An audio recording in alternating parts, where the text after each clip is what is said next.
믿음이 어떻게 생기는가 하는 것을 생각할 때 성경은 믿음은 들음에서 난다고 말하고 있습니다.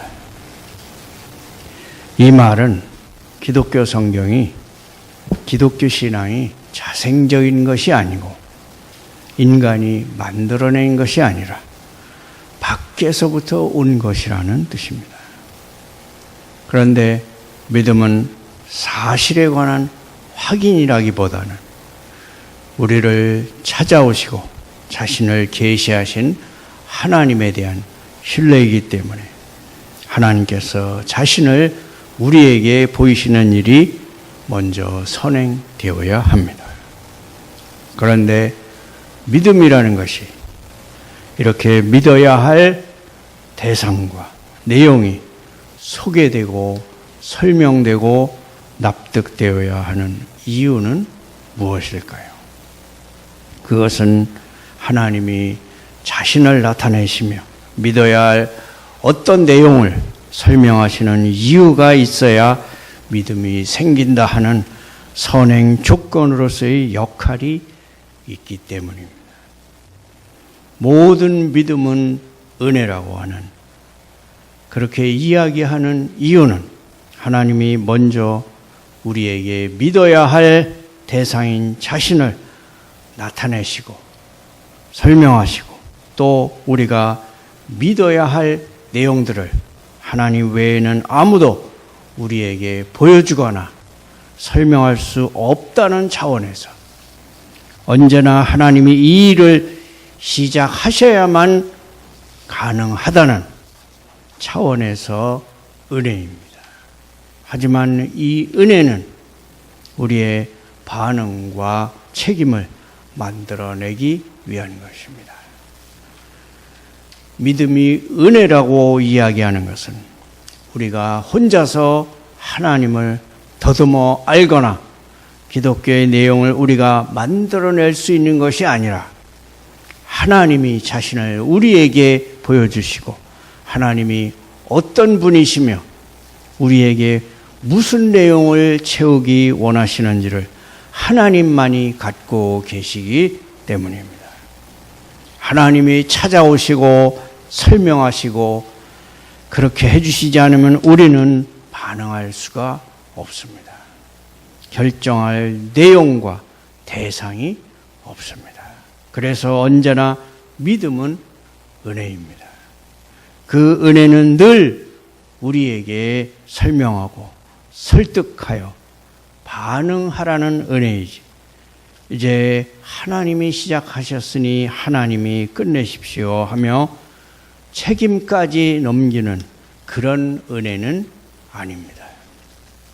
믿음의 은혜와 책임의 경계선을 몰라서 많은 사람들이 혼동합니다. 믿음은 끝까지 은혜이면서 끝까지 책임입니다.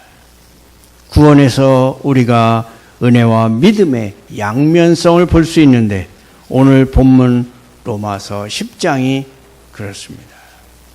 9절에 네가 만일 네 입으로 예수를 주로 시인하며 또 하나님께서 그를 죽은 자 가운데서 살리신 것을 네 마음에 믿으면 구원을 받으리라. 이런 부분이 바로 구원에서 믿음이 책임을 설명할 때 등장하는 것과 믿음이 은혜를 설명할 때 등장하는 양면이 있다는 것을 말하는데, 이를 놓치면 구원을 은혜로만 봐서 본인의 책임을 놓치는 경우가 있게 됩니다. 책임을 강조하는 교파가 감리교이고 은혜를 강조하는 교파가 장로교입니다. 어느 쪽에 강조점을 두는지로 서로 교파를 달리하고 있습니다. 하지만 믿음의 목표와 내용은 같습니다. 설명에서 차이가 있는 것인데 왜 그런 문제가 생겼는지를 살펴보면 구원에서 은혜를 설명하는데도 믿음, 책임을 설명하는데도 믿음이라는 동일한 단어를 쓰는 데서 이 혼동이 야기된 것으로 보입니다. 이 로마서 10장이 분명히 말하는 것은 하나님께서 그를 곧 예수를 죽은 자 가운데서 살리신 것을 네 마음에 믿으면 구원을 얻는다는 것입니다. 우리가 책임을 강조하는 이 믿음을 여러 곳에서 보는데 대표적인 구절이 바로 사도행전 16장 31절입니다. 주 예수를 믿으라. 그리하면 너와 네 집이 구원을 받으리라. 이때 믿음은 분명히 책임으로서의 믿음이며 조건으로서의 믿음으로 등장하고 있습니다. 믿음은 하나님에 대한 신뢰이기 때문에 하나님을 모르고서는 이 믿음은 시작할 수가 없습니다. 하나님이 자신을 알리셔서 일어나는 첫 번째 결과가 구원입니다. 하나님과의 화목이며 하나님을 아는 것이며 하나님을 믿고 사랑하게 되는 것입니다. 우리 영혼에 하나님이 깊이 간섭하셔서 우리의 죽은 영혼을 소생시키시며 하나님과의 관계를 정상화하여 하나님을 알게 하십니다. 즉 구원은 우리의 영혼과 전 인격에 대한 것입니다. 구원이란 지정의를 가진 하나님의 형상을 따라 지음받은 한 인격에게 하나님을 알리시고 하나님과 화목하게 하는 인격적 교류를 시작하신 것. 말하자면 한 가족을 만드는 행위입니다. 그래서 구원은 늘 영혼과 인격의 역사가 이루어집니다.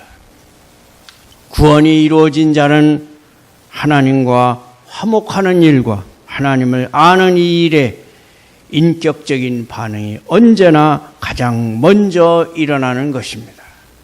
구원을 얻은 자에게 일어나는 회개는 자기가 하나님께 얼마나 못할 짓을 했는가 하는 인격적 참회입니다.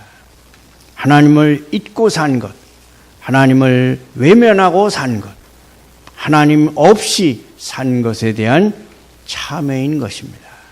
그것은 인격적인 것이지 윤리적이거나 도덕적이지 않습니다. 하나님과의 관계 속에서 자신의 인격적 위치를 보는 것입니다. 구원은 은혜다라고 할 때 가장 대표적인 성경 구절을 에베소서 1장 3절에서 6절에서 찾을 수 있습니다. 함께 보시겠습니다. 에베소서 1장 3절에서 6절입니다.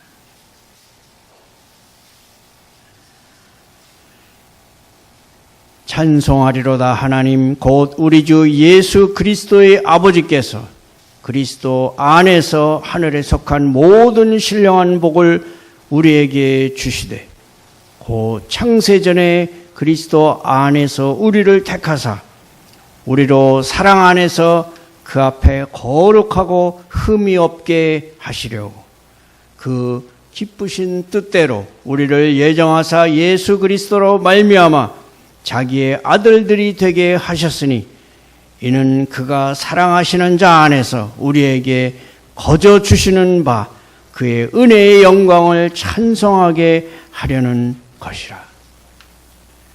우리를 언제 택하셨는가 하면 바로 창세전입니다. 구원이 언제 이루어졌는가 하면 창세전입니다. 이제 우리가 예수 그리스도 안에서 구원을 얻어 올라가는 지위는 옛날 아담과 하와가 있던 자리가 아닙니다. 그것보다 훨씬 더 높은 자리입니다. 하나님이 원래 의도하신 완성된 자리, 하나님의 형상을 따른 인간의 가장 복된 영광의 자리일 것입니다. 그래서 하나님이 하시는 모든 일에는 중간에 변경이 없으시며 시행착오가 없으시다는 것 때문에 우리의 구원을 논할 때 이것은 태초부터다, 창세전이다 하는 이야기로 하나님이 신실하게 그리고 전능의 힘을 동원하여 일하심을 강조하는 것입니다.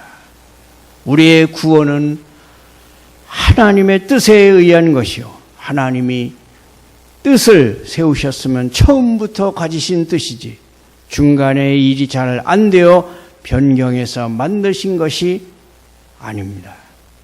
이렇게 하다 보니까 창세전해가 된 것이고 은혜를 강조하는 것입니다. 이 은혜는 창세전에 택함받은 우리 각자의 현실 속에 하나님께서 찾아오셔서 우리 영혼에 말씀하여 우리의 입술을 통해 마음으로 믿은 전 인격을 동원한 자발적인 항복을 요구하시는 것입니다. 우리는 하나님의 은혜로 구원을 얻습니다. 그런데 이 구원이 하나님과 나를 알게 하며 하나님께서 그리스도 안에서 내게 행하신 사랑과 일을 알게 합니다. 그래서 모든 구원은 이루어진 은혜의 결과이며 운명인 것입니다. 그리고 이 결과와 운명과 함께 하나님에 대한 이해와 내게 향하신 하나님의 사랑과 의지에 대한 이해와 항복이 당연히 있게 됩니다. 즉 구원은 신분과 운명뿐 아니라 우리의 인격에 하나님이 찾아오시는 것이라서 이 인격적 항복이 당연히 초래되는 것입니다. 구원의 조건이라기보다는 결과요, 가장 중요한 초점이 되는 인격적 항복이 일어나는 것입니다. 이사야서 7장 9절에 만일 너희가 굳게 믿지 아니하면 너희는 굳게 서지 못하리라는 말씀이 나옵니다. 이 말씀은 믿음에 관해 믿음을 이해하는 대표적인 성경 구절로 여겨지고 있습니다. 너희가 굳게 믿지 아니하면 너희는 굳게 서지 못하리라.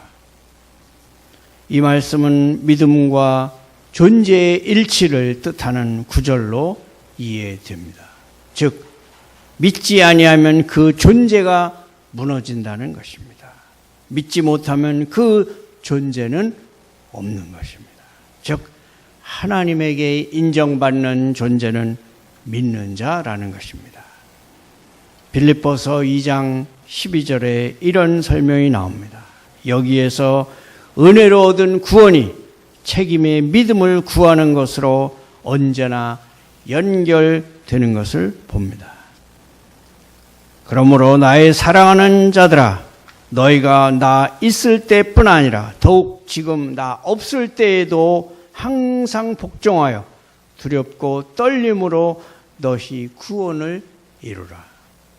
항상 복종하여 두렵고 떨림으로 너희 구원을 이루라. 여기서 말하는 구원은 보통 말하는 칭의의 구원이 아닙니다. 죄인에서 하나님의 자녀가 되는 구원을 말하는 것이 아니고 그 구원의 완성을 말하는 성화를 이야기하는 것입니다. 이 2장 12절은 5절 이하와 연결이 됩니다. 빌립보서 2장 5절에서 8절을 보십시오. 너희는 너희 안에 이 마음을 품으라. 곧 그리스도 예수의 마음이니 그는 근본 하나님의 본체시나 하나님과 동등됨을 취할 것으로 여기지 아니하시고 오히려 자기를 비워 종의 형체를 가지사 사람들과 같이 되셨고 사람의 모양으로 나타내사 자기를 낮추시고 죽기까지 복종하셨으니 곧 십자가에 죽으심이라. 예수 그리스도의 십자가를 설명하는데 이때는 십자가로 말미암아 구원을 얻었다는 것을 설명하는 대목이 아닙니다. 2장 1절에서 4절을 다시 보십시오. 그러므로 그리스도 안에 무슨 권면이나 사랑에 무슨 위로나 성령의 무슨 교제나 긍휼이나 자비가 있거든 마음을 같이하여 같은 사랑을 가지고 뜻을 합하며 한 마음을 품어 아무 일에든지 다툼이나 허영으로 하지 말고 오직 겸손한 마음으로 각각 자기보다 남을 낮게 여기고 각각 자기 일을 돌볼 뿐더러 또한 각각 다른 사람들의 일을 돌보아 나의 기쁨을 충만하게 하라. 너희는 이렇게 너의 구원을 완성하라는 것입니다. 예수 그리스도로 말미암아 너희가 구원을 얻었고 예수 그리스도로 말미암아 믿음의 본을 보지 않았는가 하는 것입니다. 믿음의 표준과 모델을 보지 않았는가. 그러니 이렇게 하라는 책임이 늘 요구됩니다. 하나님이 우리에게 주신 바 무엇이 하나님의 뜻이며 무엇이 하나님이 싫어하시는 것인가를 아는 차원에서 그것을 지키는 자리까지 우리에게 책임지라고 하십니다. 이것은 책임지는 싸움입니다. 이 부분을 기도에서 넘어가려고 하면 안 됩니다. 물론 기도해야 합니다. 그러나 그 기도는 언제나 이 책임을 지키기 위한 방법이요 노력으로 등장하는 것이지 기도하는 것으로 책임과 결과를 떠넘겨서는 안 됩니다. 이제 다 함께 에베소서 1장 17절에서 22절을 보겠습니다. 에베소서 1장 17절입니다.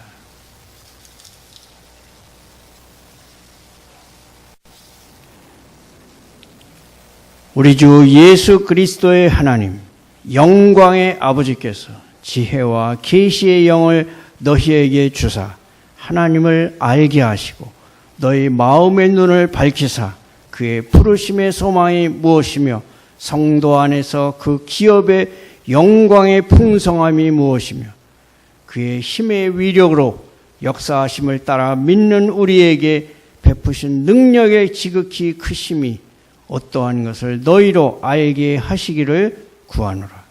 그의 능력이 그리스도 안에서 역사하사 죽은 자들 가운데서 다시 살리시고 하늘에서 자기의 오른편에 앉히사 모든 통치와 권세와 능력과 주권과 이 세상뿐 아니라 오는 세상에 일컫는 모든 이름이여 뛰어나게 하시고 또 만물을 그의 발 아래에 복종하게 하셨고 그를 만물 위에 교회의 머리로 삼으셨느니라. 예수 그리스도는 십자가를 지셨고 교회의 머리가 되셨습니다. 우리가 십자가를 이야기할 때 구원의 은혜성, 믿음의 은혜성을 십자가에서 봅니다. 그리고 교회에서는 십자가를 지신 예수님이 교회의 머리가 되셔서 책임지는 믿음과 책임지는 구원을 요구하고 계시다는 것을 보게 됩니다. 다시 한번 에베소서 4장 13절로 16절을 보겠습니다. 에베소서 4장 13절입니다.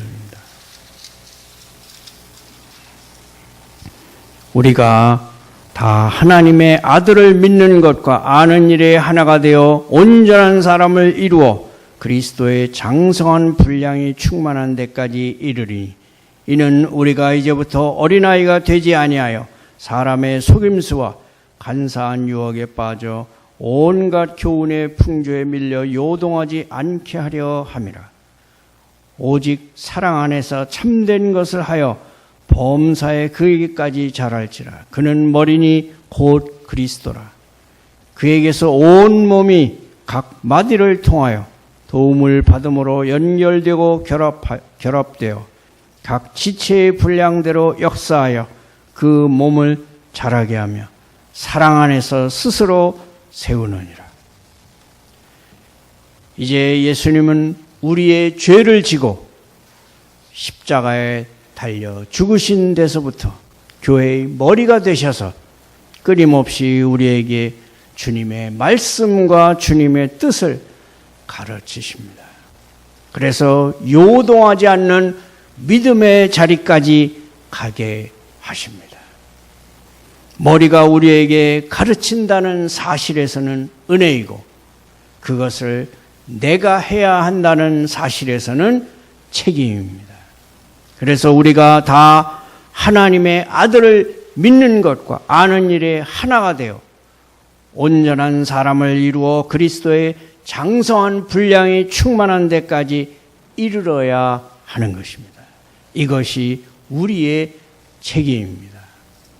믿음에서는 아는 것과 함께 연습하는 것이 굉장히 중요한 부분이 됩니다. 우리는 하나님을 사랑하며 주님을 믿는다고 고백하는 것을 가지고 주님을 사랑하는 일을 연습하는 것이 하나님이 보실 때 가장 아름답습니다. 연습하고 노력하고 애쓰는 것, 그것이 하나님이 받으시는 제사입니다. 그래서 우리가 하나님 앞에 자발적으로 마음과 뜻과 정성을 모아 노력하고 애써서 연습하여 맞는 자리, 하나님이 우리에게 요구하신 하나님의 형상의 그 완성의 자리, 그리스도 안에서 우리에게 의도하신 그 아름다운 하나님의 자녀의 자리를 향해 가는 것이 우리의 책임입니다. 이것이 하나님이 우리에게 목적하신 것이며 하나님이 가장 기뻐하시는 것입니다.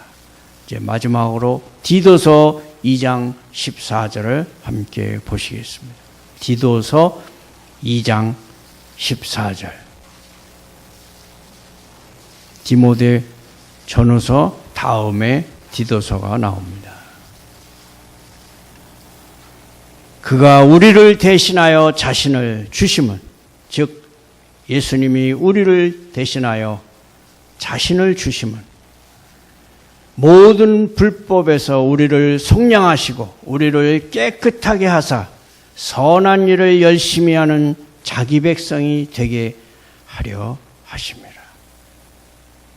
우리를 대신하여 주님이 자신을 주신 것은 우리를 속량하시고 우리를 깨끗하게 하사 선한 일을 열심히 하는 자기 백성이 되게 하려 하심이라고 성경은 말씀합니다. 이것은 은혜로 받지 않습니다.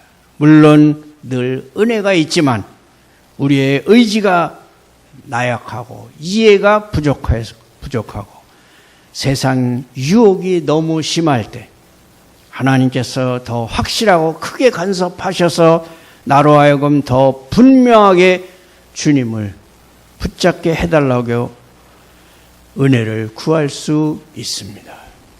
그렇지만 어쨌든 내가 붙잡아야 하고 내가 결정하고 노력하고 연습해서 그 자리에 가야 하는 책임의 자리입니다. 두렵고 떨림으로 너희 구원을 이루라는 것입니다.